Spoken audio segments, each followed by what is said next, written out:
Grandma, give me money. A sudden phone call from my 4-year-old granddaughter. My little sister isn't moving, so I want to take her to the hospital.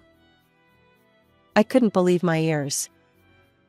With my granddaughter's tearful voice causing an odd sense of foreboding, I hurriedly made my way to her house. Upon arrival, I found a scene of chaos, garbage, food remnants, and a foul odor permeated the room. And there, lying face down and unresponsive, was my 2-year-old granddaughter. The horrifying sight left me trembling uncontrollably. I am Nancy Smith, 58 years old. After losing my husband early, I've been living alone in New York. My only son, Michael, is already independent and has 2 daughters with his wife, Samantha, a 4-year-old and a 2-year-old. For me, the greatest joy comes from my grandchildren. Their house is about a 30-minute drive from mine, but since I don't have a driver's license, taking the train takes more than twice that time. Despite this, I eagerly await their visits, as they always come to see me from their side. However, there's one thing that bothers me. It's always my son who brings the grandchildren over. It seems that Samantha isn't particularly fond of me. From the beginning of their marriage, she's found various excuses to avoid meeting me, and this has been a source of concern for me. Furthermore, despite being a stay-at-home mom, their house is often messy when I visit. Strangely enough, she always keeps herself well-groomed. Once, I gently suggested that she should clean up for the sake of my grandchildren, but her response was sharp. Just because you're my husband's mother doesn't mean you can meddle in my home. As a result, she seemed upset. Reluctantly, I discussed this with my son, and he said, Samantha is cheerful, and being around her lifts my spirits. I don't mind the mess. It appears that Michael takes care of the cleaning himself after work. Well, I suppose there's nothing more I can do. If my son is okay with it, I'll refrain from interfering further in their marital affairs. Amidst this, my son's job transfer to a different region meant he would be away from home for a while. Although the exact duration wasn't clear, I heard it might be around 4 years. Yes, it's going to be lonely, I thought. Initially, Michael had planned for the entire family to move together, and I had assumed the same. However, Samantha was vehemently against it. Raising young children in an unfamiliar place makes me anxious. We'll stay here. Eventually, my son respected her feelings and decided to take the job transfer alone. Samantha looked directly into my eyes and said, From now on, I'll bring my children to visit your house. Despite my disappointment about Michael's absence, I couldn't hide my inner joy at the thought of continuing to see my granddaughters as before. However, my modest happiness was short-lived. Despite Samantha's earlier words, she not only failed to visit after my son's departure but also stopped communicating altogether. Gathering my courage, I called her cell phone. Are you busy lately? I'd like to see my grandkids. If it's difficult for you to come, I can go there. Her response left me stunned. It's hard to say, but they don't want to see you. I felt as if a hammer had struck my head unexpectedly. What? Have I done something to upset them? I asked. Samantha replied, They won't tell me the reason. Anyway, we won't be coming over for a while, so please don't visit either. Even after the call ended, I remained in a daze. What did all those happy moments with my grandchildren mean? I kept questioning myself, wondering if I had made some terrible mistake that caused them to dislike me. Vivid memories flooded my mind. My older granddaughter, Sophia, always played the responsible older sister, looking after her younger sister, Emma. She'd gently hold Emma's hand and guide her. Emma, on the other hand, was more reserved, often trailing behind her older sister. In their presence, I often found myself smiling, cherishing these precious moments. I recalled a time when Sophia imitated grown-ups and wanted a planner. I bought one for her, and she eagerly asked me to write something in it. I simply penned down my name and phone number. Sophia beamed, clutching the planner, and said, Now I can call you anytime. "But now, they don't want to see me anymore." Why? It was baffling. Unable to bear it any longer, I considered discussing this with my son. I picked up my smartphone, but then I hesitated. I didn't want to burden him further, especially since he was dealing with the challenges of his job transfer. Well, if I endure this, as long as my granddaughters are happy and thriving. So, I swallowed my tears and resolved to stay strong. As time swiftly passed, half a year went by without seeing my grandchildren. Then, one day, at 11 p.m., my mobile phone rang unexpectedly. The caller ID displayed my son's home landline number. Nervously, I answered the call. Grandma, can I have $4? I immediately recognized the voice. It was my 4-year-old granddaughter, Sophia. But she had never called me before, especially not this late at night, and certainly not asking for money. What could be going on? "Are you Sophia? What happened? Can you tell me?" Emma isn't moving, and I want to take her to the hospital. What? I was utterly bewildered. Sophia, still struggling with her words, sounded frantic. What should I do? Emma might die. She continued. "Where's Mom?" Mom disappeared somewhere. Please help. I reassured Sophia, promising to do something, and hung up. When I called Samantha's cell phone, it was off. Anxiety gnawed at me. What was happening? I couldn't just stand by. Trembling with fear, I hailed a taxi and rushed to my grandchildren's house. Grandma. My 4-year-old granddaughter burst into tears upon seeing my face and clung to my legs. Her frail body looked emaciated, and her clothes were tattered. The room was strewn with remnants of clothing and something that had been eaten, and an unpleasant odor hung in the air. But most alarming was the absence of their mother. Something was seriously wrong. "What happened? And where's Emma?" I asked, holding Sophia tightly. She pointed toward the back of the room, her eyes streaming with tears. I followed her, trembling, into the adjacent room. There lay my 2-year-old granddaughter, face down, completely unresponsive. "Emma?" The shock hit me like an icy hand gripping my heart, and my knees nearly gave way as I crawled closer to the small child. With trembling hands, I called an ambulance. "Emma, please, open your eyes!" I clutched her cold little hand tightly as they rushed her away in the ambulance. Eventually, we arrived at the hospital. The doctor murmured uncertainty. "We'll do our best." I could only bow my head deeply, feeling powerless.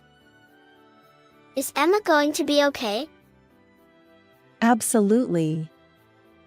Grandma says so. It's a certainty. As we waited in the hospital corridor, Sophia, her tear-streaked eyes rubbing, managed a faint smile. Then she began to share, haltingly, what had happened in that house. As she poured out the whole story, I trembled with fear, looking at my tearful granddaughter. Oh, poor child. How could such a thing happen? At that moment, the door to the treatment room swung open. The doctor's solemn expression delivered news that filled my heart with anger and sorrow. And right then, I vowed revenge against the mastermind behind this chain of events. After deciding to take care of my 4-year-old granddaughter at home, I busied myself with preparations to bring retribution upon those who had caused my grandchildren suffering. Meanwhile, Samantha remained unreachable by phone. Since I didn't want to cause a stir due to the absence of her children, I couldn't even inform her in advance. Reluctantly, I sent a message. By chance, I met the grandchildren playing in the yard and brought them over because one of them had a fever. Her reply came at 1 a.m. Since you took them without permission, please keep them until they are completely recovered. As I stared at that message, I let out a small sigh. A week later, I arrived unannounced at my son's house, accompanied only by 4-year-old Sophia. Samantha was taken aback. What's going on? It's inconvenient for you to show up without notice. Did you bring my kids with you? Wait, where's Emma? I looked her in the eye and said, I need to talk to you about something. Can we go inside? She retorted, If you're going to do this, come back when both of them are fully recovered. She had no intention of listening to my words and was about to slam the door shut, but I forcefully pushed it open. I left my granddaughter waiting in the garden and barged into the house. However, something felt different this time. The room was oddly tidy, except for the disheveled bed in the open bedroom. Samantha glared at me and snapped. Stop staring! Get out of here! What do you want to talk about? You have no right to complain. I retorted. You who don't take care of their children shouldn't be saying such things. Wait, what evidence do you have? It's not acceptable to say random things, even if we're relatives. Samantha glared at me and clicked her tongue. I learned it all from little Sophia. Apparently, you sometimes don't prepare food and stay away from home for days. Samantha's face twitched momentarily as she continued to glare at me. On that fateful day when little Emma was carried into the hospital, the story I heard from Sophia was truly horrifying. Since my son had moved to the countryside, Samantha had neglected her parenting duties, leaving 4-year-old Sophia to care for 2-year-old Emma. Occasionally, an unfamiliar man would visit the house, and they were often chased away. The 2 young sisters were enduring the worst kind of life. I've heard that you threatened your children that if they ever told Michael or anyone close about this, you'd withhold their meals. Can you honestly claim you did nothing? Amidst this dire situation, the 2-year-old granddaughter grew weaker day by day until she could no longer move. Ignoring Emma completely, Samantha dressed flamboyantly and went out somewhere that day.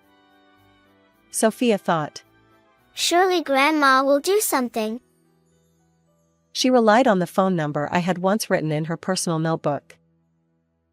Despite being told that they didn't want to see me, I also know that was a lie. They are still 4 and 2 years old. What children say can't be relied on. Samantha looked up at the ceiling and let out a hearty laugh. Emma is currently hospitalized. Her attending physician pointed out that her extreme weight loss is concerning. Huh? The hospital's perspective was that they hadn't been adequately fed by their parents for a long time. So, with a solemn expression, the doctor came over to me in the waiting room. Samantha, you are cheating, aren't you? Look at this. I confronted Samantha, thrusting several photos at her. In those pictures, she was getting cozy with a blonde muscular man who seemed to work for a dating club for women. Who took these photos? As she trembled, she picked up each piece of evidence. And then, my son Michael stepped forward. It's me. Indeed, the person who appeared in front of us was none other than my son, Michael. On the day I returned from the hospital, I immediately contacted my son, who was working away from home. Furious, He managed to take time off work and promptly returned home to confront the situation. In secret, we had been investigating whether Samantha was up to any mischief. My son, Michael, revealed. I've been tailing you all this time. It was easy to take photos because you were openly hugging your lover in broad daylight. Samantha stammered. Wait, this can't be true. I had no idea you were back in New York. I retorted. You really underestimated us. Michael was confined to the countryside, and I don't have a driver's license. So did you think our mobility was limited? But then my son delivered the final blow. Unfortunately for you, we're fully aware of everything you've been up to. At that moment, Samantha's bravado vanished, replaced by fear as she faced my usually gentle son's fierce determination. However, that's just the beginning. I still have plenty more to say. The reason you didn't accompany Michael on his rural assignment was simply because you didn't want to be away from your lover. I accused her. She stammered. Well, you see.